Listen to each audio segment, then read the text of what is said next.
We're thankful for one of our own who's a part of Union Presbyterian Church, Dr. Sarah Ruble.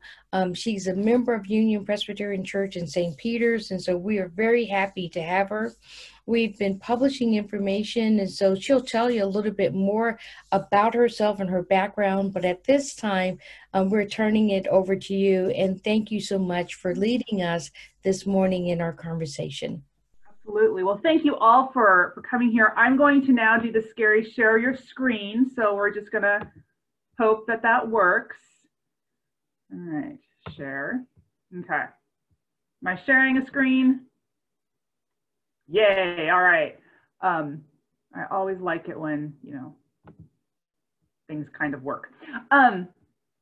So yeah, I thank you all for being here today. Again, this is the first of 3 webinars built around a YouTube video series that I have created on the history of Christianity and race in the United States. And I'll tell you a little bit about what those all 3 are going to shape up with. But first, probably just a little bit about me. This is one of the really wonderful pictures that you get from a YouTube thumbnail. They're not attractive. So who am I and why would you want to listen to me about this topic or really any topic at all? And the answer is that you might not. But a little bit about where I'm coming from. I'm a professor at Gustavus Adolphus and I have a PhD in US religious history. I am not, though, I would say, a leading expert in my field on the history of race and Christianity in the United States. What I've done is to pull together the kind of historical consensus from people who are experts. My area of expertise really lies in the United States missionary movement and then in 20th century evangelicalism, but those, as you might imagine, kind of overlap with race. All of this to say is that I come to this discussion really as someone who over time and through my historical studies has learned a lot and has sort of had to think about what I've learned as a historian, how that has informed what I think in terms of issues of race in our country and also issues of race in the church. So that's what I bring to the table. I am a member at Union Presbyterian Church. The other thing that might be helpful to know as we go into this and as I talk a little bit about this series is that I grew up in white evangelical communities.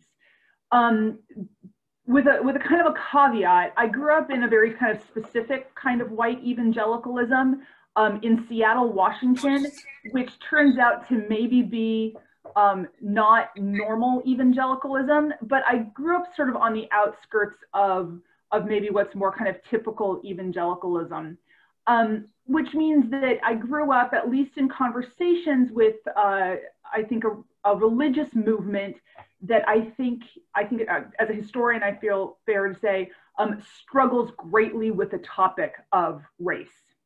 And so when I come at this, and as I present and as I think about it, I have as conversation partners people for whom this is not a topic that they are very comfortable with, and it's not necessarily a topic they think should have the importance that it does in a lot of our current conversations. So if you're sitting there and you think, I feel like she's talking to someone who's not quite me, that's possible that I am. For some folks, some of this may seem pretty much a given. For others, it might not. So what's the plan? What are we doing here in these webinars? Well, as I said, I've created it's an 8-part video series on the history of race and Christianity in the United States. Now, I want to be really clear what this is and what this is not. I'm a historian. I sometimes play a theologian for my classes, but I'm a historian, and so it really is a history. If you're hoping that this is going to be 8 weeks on how to do kind of racial justice, it's not that. It really starts with colonial Virginia and moves up to our present moment. I hope that's helpful insofar as as a historian, I'm biased here, but I do think knowing history helps us navigate our current moment. And I find that for a lot of people in our current conversations, they have a sense that things are wrong. They know there are problems, but they don't really know where that comes from. And so this is really a series about like where have we been? Where do some of these issues come from?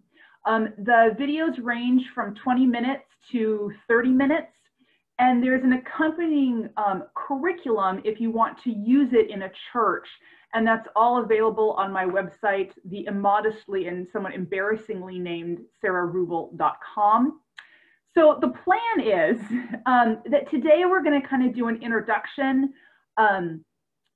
thinking about where we're going, and then you all will go, and over the next 4 weeks, we need to plan the next webinar, the exact date, but would watch the first 4 videos, which take you from, again, colonial Virginia to the Civil War, basically. We'd come back, have another webinar, discuss those, talk about them, ask questions, delve deeper into some issues, whatever those might be. And then you would go back and on your own or in groups or however you wanted to do it, watch the next 4 that go from what is commonly called Reconstruction, although I call the era of citizenship, through the present moment. Again, they're all free. The whole thing is free. There's a curriculum, it's downloadable. So the idea is to make this really easy and accessible for anybody who wants to use it. Today, we're going to, again, do that introduction to what this is, and then do a little bit of prep work in terms of thinking about what it is that we think we know, what we want to know, and how invested we are in what we think we know or think we believe. A little bit on historical method, which I think is going to be much more interesting than it sounds. And then a little bit on theology and some of the kind of theological presuppositions I bring to this or any kind of historical task when you're using it really in the service of the church. So that's what we're doing today. Just so you know, what I'm assuming about all of you is that some of you are lay people and you're here just out of interest or because you know me and you feel obligated to help me. Some of you are, hi mom.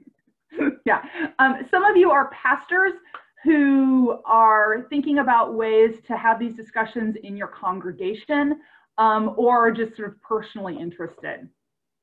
I'm assuming that there are a lot of backgrounds when it comes to this topic. So I know from the list of people who signed up that some of you have actually a lot more experience than I do when it comes to having discussions about racial equity, racial justice, those kinds of conversations that you're really probably here, again, because you're nice people, or maybe for the history, but there's not in terms of the actual kinds of conversations to have, a lot. I'm assuming that for some of you, you are pretty new to this topic. Not that you don't know that it's an issue, but it's not one you've delved into a lot. It may be one that you're interested in, but other people in your congregation are less receptive to. So again, just a wide, wide background. So it could very well be that at the end of this, you think, wow, I learned nothing new today. I imagine there will be a few of you who will be able to say that. For some of you, there might be some real new things here. I assume that we have different primary interests in the group. So, and different hopes for what's going to happen, and those are probably related.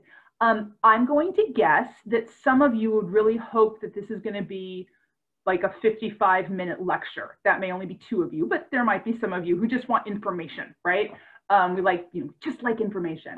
I imagine that for some of you, what you're really looking for is, how do I use this in a congregation? Some of you just signed up because you think the topic's interesting and you just hope there's going to be something new. So I get that there's people at all sorts of different places, and I hope that there's a little bit of something for everyone. I will just say truth in advertising for today is going to be a lot of what in the scholarly world or the teacherly world, we talk about as metacognition. So we're going to be thinking about how we think about the topic. Now, I imagine that there is a certain percentage of folks who that all sounds pretty squishy to. And I say that because it's the kind of thing when I started learning about it sounded squishy to me. There is nothing that makes me more skeptical than the word reflection, because I feel like it's just going to be navel gazing. That probably says a lot about me, and all of a sudden, those of you with any kind of background in pastoral counseling are all of a sudden, right, psychoanalyzing me, and that's fine. But the point of metacognition is to think about what it is we know or we think we know, what it is we want to learn, in order to help us actually encounter new information. So the idea here is that you learn more when you think about how you think. And that's a pretty well established reality now in psychology and education. So we're going to be doing that a little today. And this is what we're doing today is the pre-session for the curriculum. So it's the first session that you could do. This is the one session that doesn't have a video, but just sort of gets people thinking and reflecting. So that's what we're going to do. We're going to give it a try. So what I want you to do to start, and then we'll have some exchange about this. So it's not just all me going, because I know how that gets. Is first I want you to think about what you know, or what you think you know, or what you've been told, any of those three. So the question is up here, what do you know, or think you know, or what have you been taught? And this can be implicit or explicit. So this can be, when I was in the 3rd grade, I learned X. Or it can be the messages I receive from the media, from my friends, from conversations on Facebook, implicit or explicit, about the history of race and Christianity in the United States. So we're just trying to get a kind of like, here are the things that I either really know that I know or think maybe I know. And if you don't know where to start, just write down themes, events, people, and text, anything you know. And not going to take a whole long time on this, maybe just a couple of minutes. What do you think you know, or what do you know about the topic?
All right, take maybe a minute more.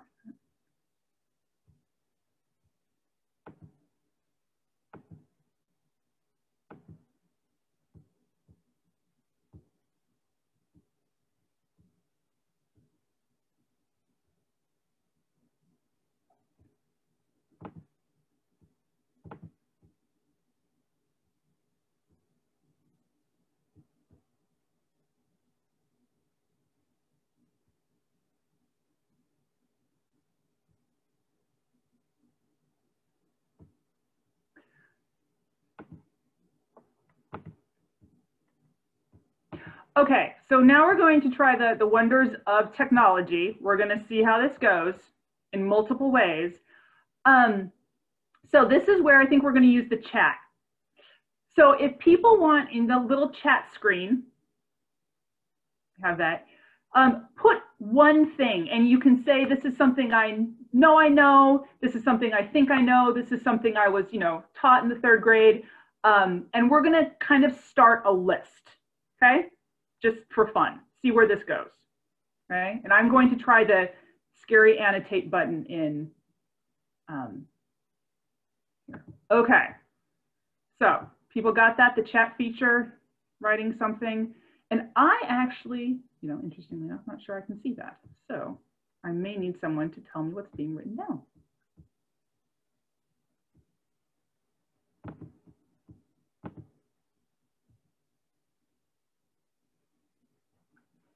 All right.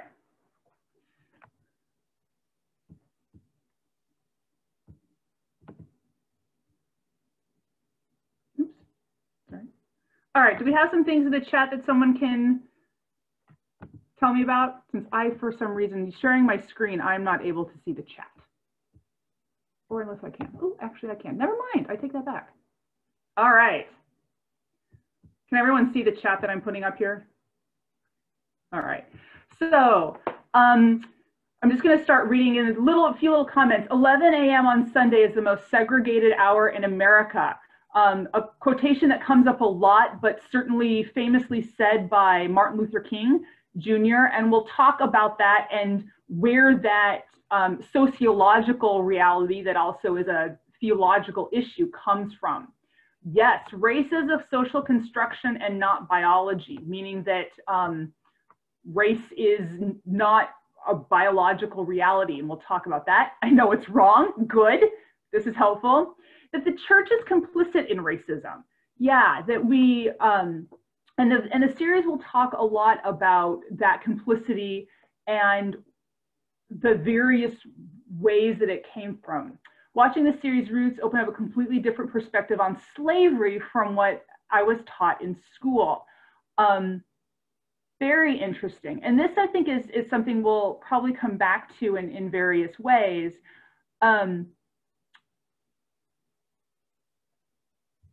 What people have learned about race in school has varied greatly.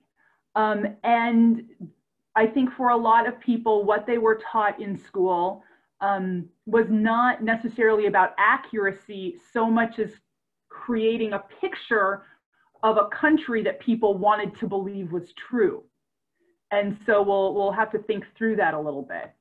I know it's complicated. Christianity has been part of propagating, resisting, ignoring racism, right? We're multi-strand. So that's an important thing too to think through about the fact that some of this is not, the history of Christianity and race is not all bad news. There have been Christians whom we can look to as guides for navigating this in really positive ways. MLQ is most grieved by the white Christian moderate. Yep, we'll talk about that. White churches tried to make other churches just like us. That's, yep. The only good Indian is a dead Indian. Yep, this has not been just a black-white issue, but has been about other races as well. Native children's were families split apart, absolutely. Red and yellow, black and white, they're precious in the sky. Jesus loves the little children of the world. Yeah, and there's kind of this interesting thing, right, where sometimes what we've been taught in some ways has been subverted. Yep, different people have different churches, moral justification for slavery, we'll talk about that. Much of what I learned was handed down to me without knowing that, absolutely. And I think that's for a lot of us. Okay, so again, that's an exercise just to get us situated in terms of where do we start, okay? There's nothing in there that I saw that was kind of a glaring, oh my gosh, somebody is just, far out in left field, as I point to the right. But it's helpful to know where you start because then it's easier to hang on various other kinds of bits of information. And I think that's particularly true with history. a lot of people are overwhelmed by history because they think of it as a lot of dates and names. It's easier to hang on the dates and names if you have stuff to hang on with it. Okay, I'm going to turn off annotate. I'm not going to need it. All right. All right, now I want to do something that's kind of similar, slightly different. These are a little bit more focused questions, okay? I want to think about what you believe about 4 different questions, okay? And then the evidence you have for those beliefs. And here again, we're going to do 2 things with this. We're going to write these out and then think about what's at stake for you in what you think you know. And the reason here again is both metacognition, figuring out what we know, what you want to know, but also thinking about where you feel most invested in your beliefs or what you think you know. I think for a lot of us, when we are encountering whether it's information that's new to us, that's being presented in a new way, one of the things that can help us assimilate it, not necessarily agree with it, but at least take it in, is if we're conscious of what's at stake for me if I accept this. Okay? So we're going to do this exercise to get a sense of where we are there. Okay, so I'll give you again a little time to write about these 4 questions, and a sentence or 2 each. You know, you're not turning this in. So what do you believe are the main causes of racial problems in the United States? And what's your evidence? And if your evidence is like, I don't really know, someone told me that once, that's fine. Okay. If this is for you to get a sense of what it is that where you're pulling from. How much progress do you think the country has made on race from the colonial era to the present? What's your evidence? What role do you think Christianity has played in the story of race in the United States? And then how would you summarize the history of race and Christianity in the United States in a sentence or 2? And yes, Andy Davis, I know it's more complicated than that, but still a sentence or 2. Okay, so start with that, again, just a few minutes, and then we'll go back through and do a little bit at what's at stake here for you.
Okay, take just another minute or so and then we'll do the next piece of this.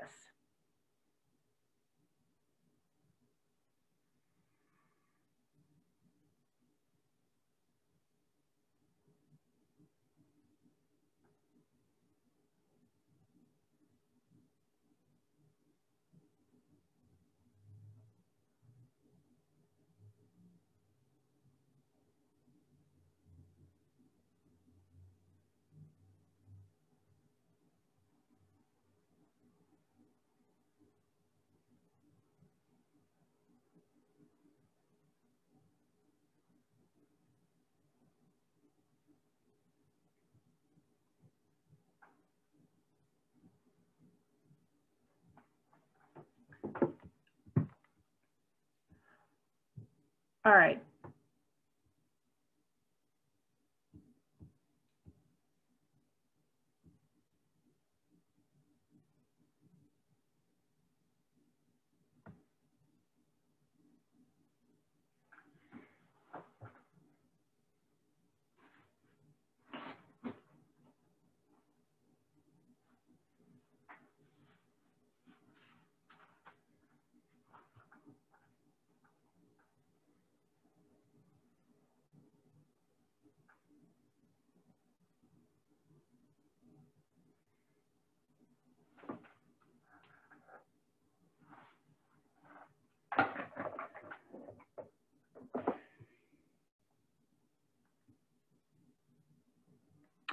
All right, I know people might still be writing. Some of you are very thorough, which is great.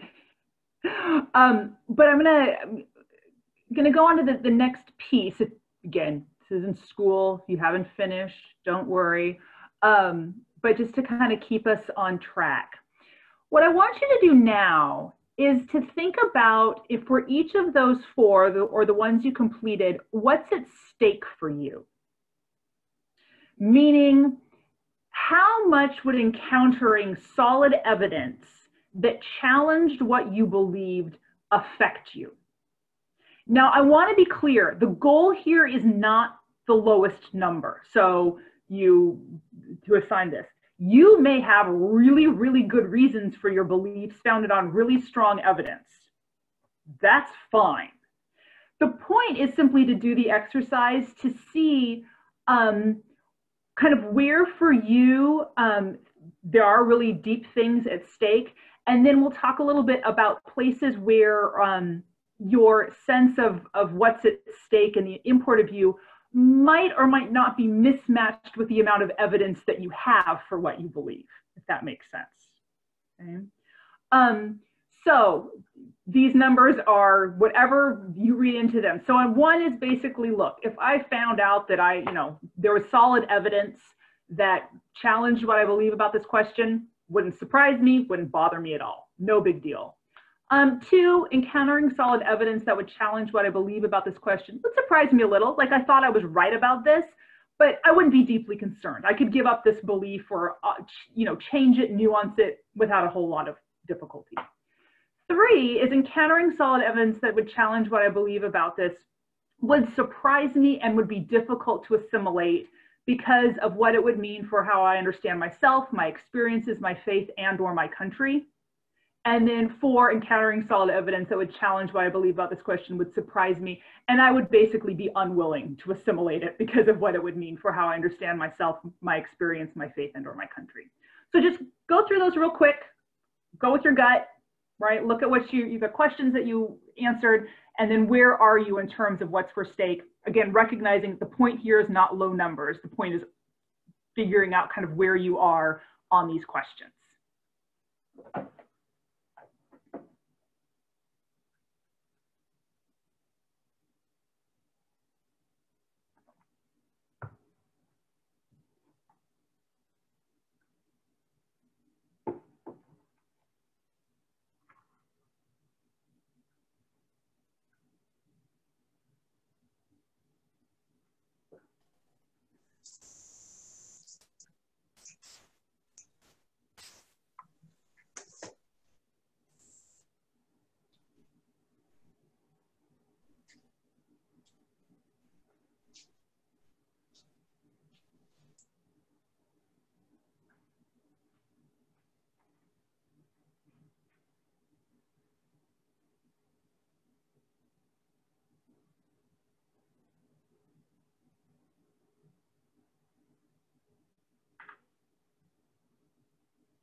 All right, just maybe another 30 seconds or so. And then, or if you're about done, if in the chat, the question I want to ask for the chat time is simply, and I'm going to use the word that I don't like, do you have any reflections about this? Either it could be anything from, wow, I was surprised that I don't have any idea about, a response to one of these questions, or I was surprised by how deeply I felt about one of them. Whatever you feel comfortable contributing, just put it in the chat. Like, what did this exercise reveal to you about what it is that you believe about these topics, and or the sense of what's at stake for them? And again, you can figure out your level of vulnerability, as we say.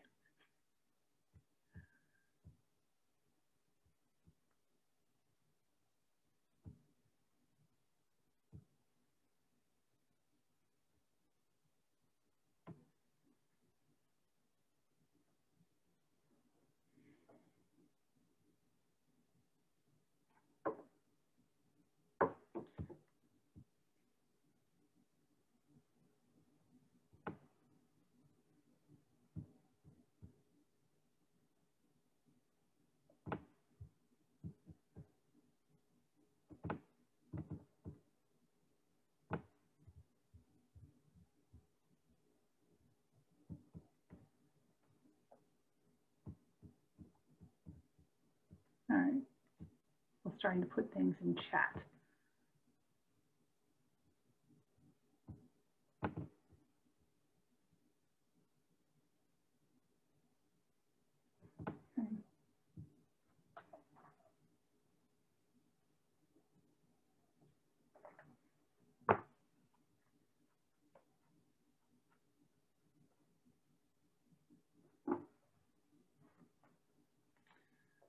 Any reflections?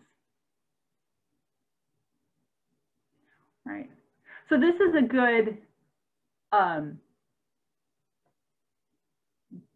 I'm going to actually start with Jim's piece, right? Evidence challenging my belief that no one race is superior to another would be deeply disturbing, right? So, I mean, I'm going to use that as an example of, sure, we all, I think, I'm assuming since you're here, you have an investment, a deep investment in, right, there being no racial superiority, that this is something we would agree on. So it's not a problem to have, really strongly held beliefs about some of these issues. It can be helpful, I've found, that when you're encountering other people who may or may not, or in this case, may not share your beliefs, knowing where your most strongly held beliefs are and what's at stake for you in them can be helpful in having those conversations or deciding what conversations you can't have, right? That there are some things where you just say, like, this is a baseline for me in this conversation, and I can't actually engage if this isn't shared. And sometimes that's just right. I don't try and have discussions about race with people who, are Klan members at this point in my life. I mean, like, there's some things we just don't share on a basic level. And I think that's okay.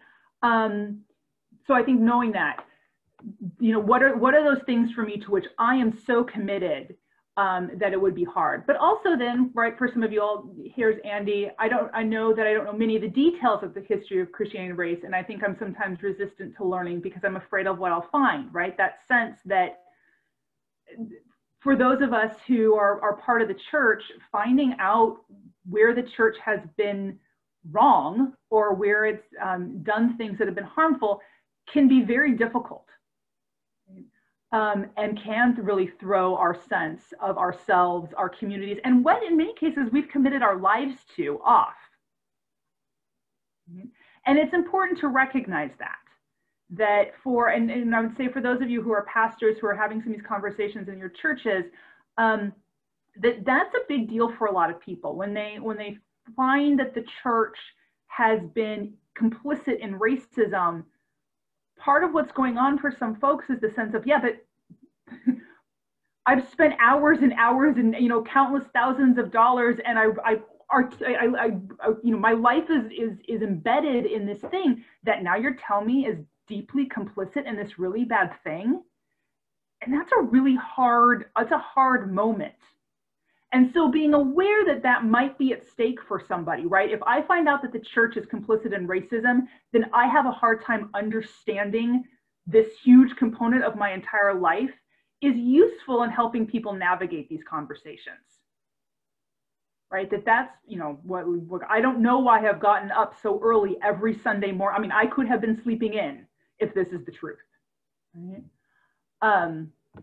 Sure, other kind of things people have thought about. I chose Love Free because learning about the church's role in yeah, makes me question some of my beliefs. Absolutely, right? Delving into the history of racism in this country has horrified me. It makes me feel like hell must be paved with white people. Yeah, I think, and again, speaking of someone who's very, very white, I don't know kind of how you measure whiteness, but by any whiteness measure, I don't know, I'm pretty white, right? I have come from, you know, like Danish stock, you know, like I feel like those memes, things white people do, I basically am one. And so when you start learning this history for someone like me, there's this sense of, oh my gosh, this is me. These are I mean, it's not just like, these are my people, these are my relatives. Like, you know, when you start learning more, like I can sort of picture the relatives in my family who probably did some of these things. And kind of grappling with that is really difficult. That it's not abstract, but it's, you know, I won't name the uncle, but, you know, it's, or great uncle, but it's, you know, so and so, right? So again, I think both when you're countering this as a pastor or otherwise, recognizing what really is at stake for yourself and for other people in these conversations, right? I think in the United States now today, we are in a space that for some people, when we talk about race and they hear the country criticized, what's going on the back of some of their minds is, yeah, but I fought for this country, or my child died. Like, you are saying things about this entity that I'm deeply invested in, right? And if these things are true, then these sacrifices I've made, these things that I've done, they're called into account in a really significant way. So just to be, I mean, again, to be aware of some of that. Any other thoughts on that? I'll check the chat that I need to know about. Okay. Going to be conscious of time here. So, all right, I kind of said that, better about that.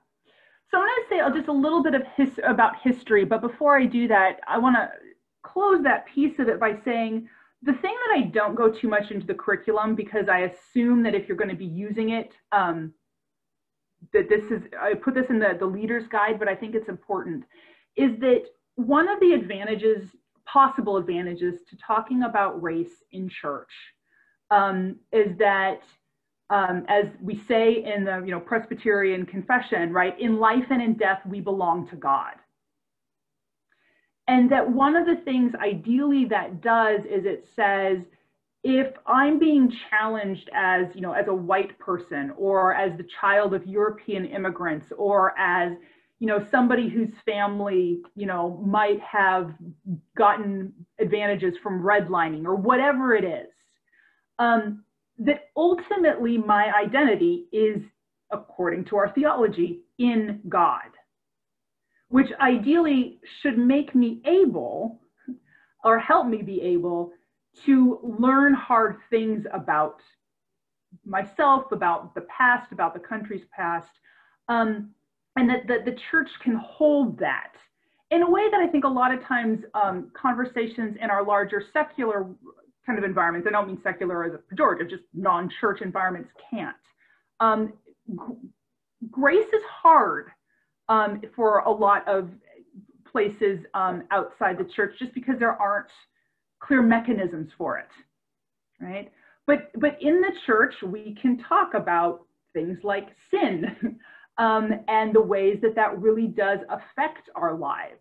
And then there's the possibility of grace. And so there's this way of being able to hold identity in the church. So as people wrestle with, these are the things that are most precious to me that you're criticizing, we can invite them in the church to remember that there's nothing we're going to talk about that isn't held by God, and that they can rest in that. All right, so a little bit about history, because this comes up when people learn about history, particularly in today's environment. People have different media bubbles. I think there's a sense by some people that history is just whatever I want to be true, right? You have your facts, I have my facts, and it's kind of a free-for-all. I would say that most historians would disagree with that analysis.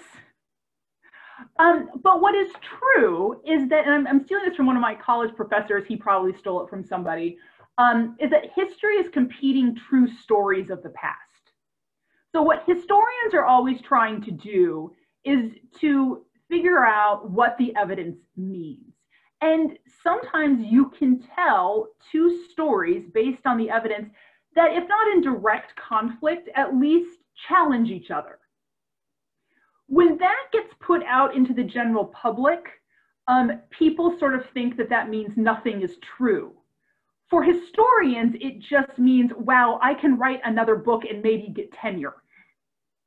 We actually see this as a positive thing. And in part because we know that you're always, you're trying. We saw this, I don't know how much you followed it. I have a little bit because they're my people. Controversy around the 1619 Project. And one of the things that's happened is as it's gotten kind of filtered out into the public, there's been this sense of, well, historians disagree, so it must all be false. And the historians are sort of saying, like, we go to conferences precisely to disagree with each other. It's like what we do. And not because we don't believe there's nothing true, but because we recognize that we're trying to make sense of evidence, and there are different ways of putting the evidence together. So when you're looking at my history or anybody's history, if you're having discussions with people, I think it's important to remember that history is about facts, which is a lot of why people didn't like history in elementary school or high school, because they just had to learn facts. But what history is really about is interpreting those facts, trying to put them together to make a coherent narrative. And different historians are going to do that in different ways, and you're always making choices. You can choose who you're going to focus on as being, the exemplar of what the church is about in the 18th century, right? And I'm going to throw out some names here that may not be anything, right? If you choose Jonathan Edwards, who was a brilliant theologian and owned slaves, you're going to think one way. If you choose Richard Allen, who had been a slave and became a very well-known Methodist minister and then founded a denomination, you're going to think differently, right? And you could write a narrative of race and the church using either of those men as your focal points, and you're going to get different histories, both of which are in some sense true. And historians are going to make decisions about who to focus on. So that's just something to keep in mind. When people, if anybody kind of does the, well, we just don't know. Well, we can tell better or worse stories, but they're going to be, stories in competition, and that's okay. It doesn't mean it's a free-for-all. Another thing to say is that history is about evaluation, and that's tough. Because when we talk about evaluation, a lot of times what people really mean by that is judgment, right? That we're judging people in the past. By and large, historians try and stay away from the word judgment just because it is so loaded. But certainly we do make evaluations. And again, that might just be a nicer way of saying the same thing. And as you go through this series and you learn about the history, you too will be making evaluations. So some things to think about as you evaluate. One is to think about what I had a professor call the pool of available ideas. The pool of available ideas, which is to say that when you're evaluating someone in his or her historical context, it might not be fair to evaluate that person based on what we know today, but it is fair to evaluate that person based on the ideas available to him or her at the time. And to recognize that there are things that at certain times in history have simply been unthinkable. Moving away from race, one of the things that some historians will talk about, for example, in the medieval era, is that atheism wasn't a thinkable possibility. You could be a bad believer, but like just believing there wasn't a God wasn't a thought. Right? The whole structure of the world told you there was a God. Moving into race, so one of the questions that to ask as we go along here is, was it possible to think other than this person is thinking? What were the pool of available ideas? And then you can ask questions about how constricted that person is in their time and place too. Another thing to think about is the difference between intentions and implications.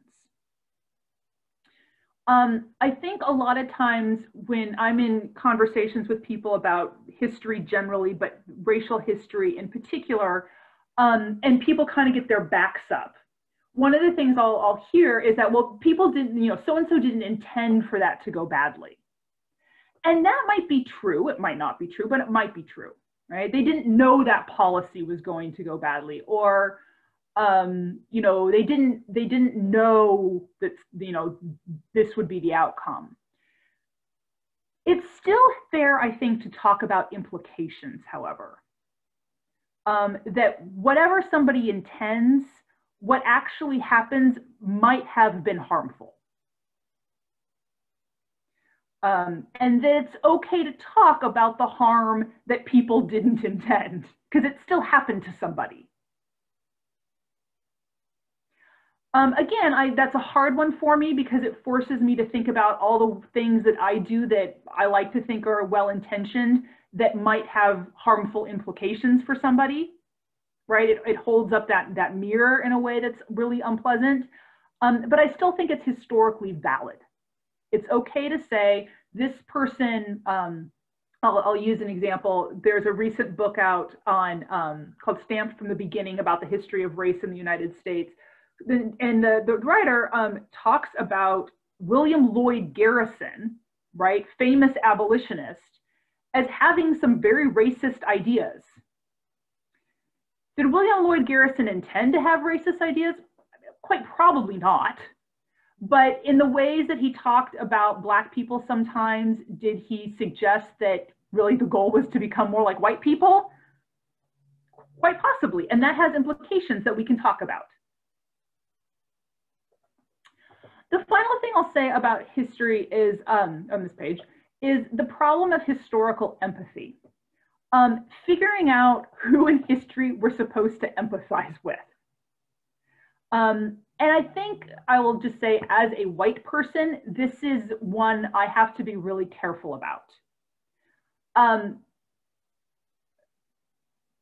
One of the things that I was taught in college and in grad school, and I don't think it's bad necessarily, but when, say, reading about slaveholders or reading about people who supported slavery, one of the refrains I heard from professors was, if you were white, imagine yourself in the American South in 1850, what would you have done, right?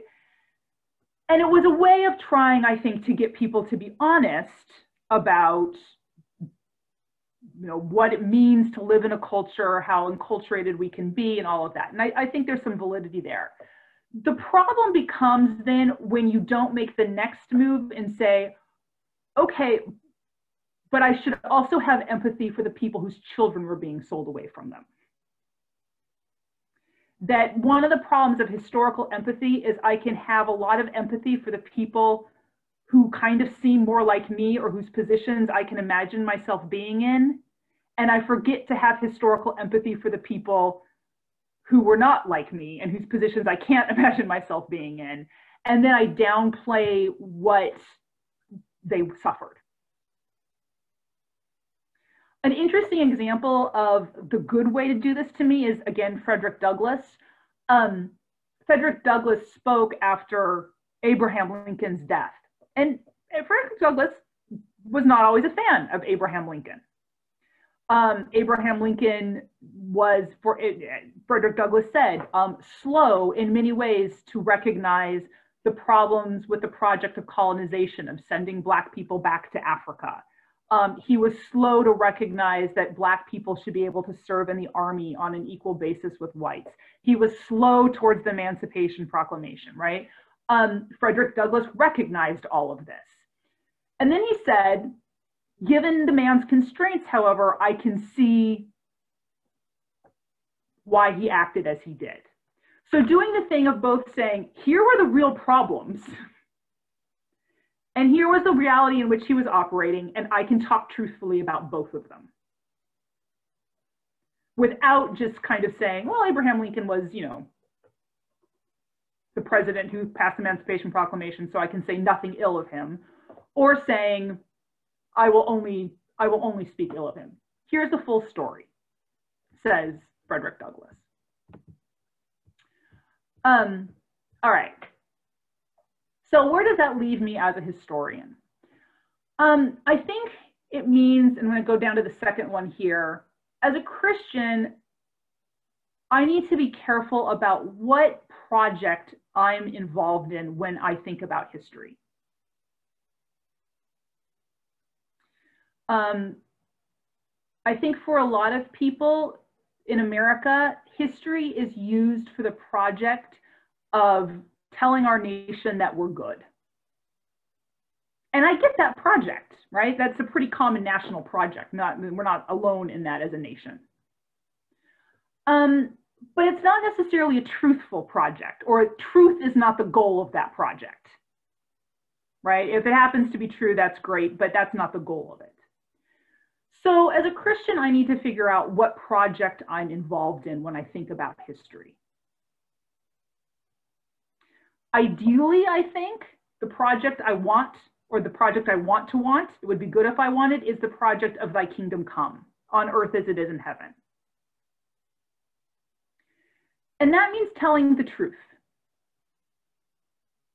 And that truth might be a hard truth, but it means telling the truth. And it means trusting that truth actually gets us to where we want to go, which is the kingdom of God.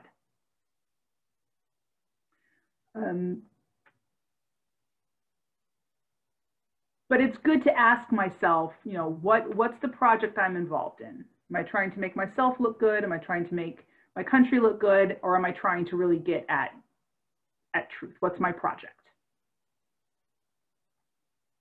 Recognizing that truth is complicated, there might be competing truths, but that's what I'm ultimately trying to do. And again, as a theological matter, I believe that truth-telling finally does do us good, even if the truth is hard. I think of history as a form of confession, right? Laying out as honestly as I can what has happened and holding it before God. And when we think about history as a form of confession, and confession doesn't just have to be the bad stuff, confession can be the good stuff, right? But this is my confession. This is what I have, and laying it all out there gets us closer and closer to where we want to be. All right, we are at 11:59. I talked a lot. I will guarantee that the next webinar will not be me talking this much. Ideally, what will happen next time is that you'll have watched episodes 1 through 4. There are outlines on the website to help you take notes if you're interested, and then bring questions, clarifications, reactions, and we'll talk about them.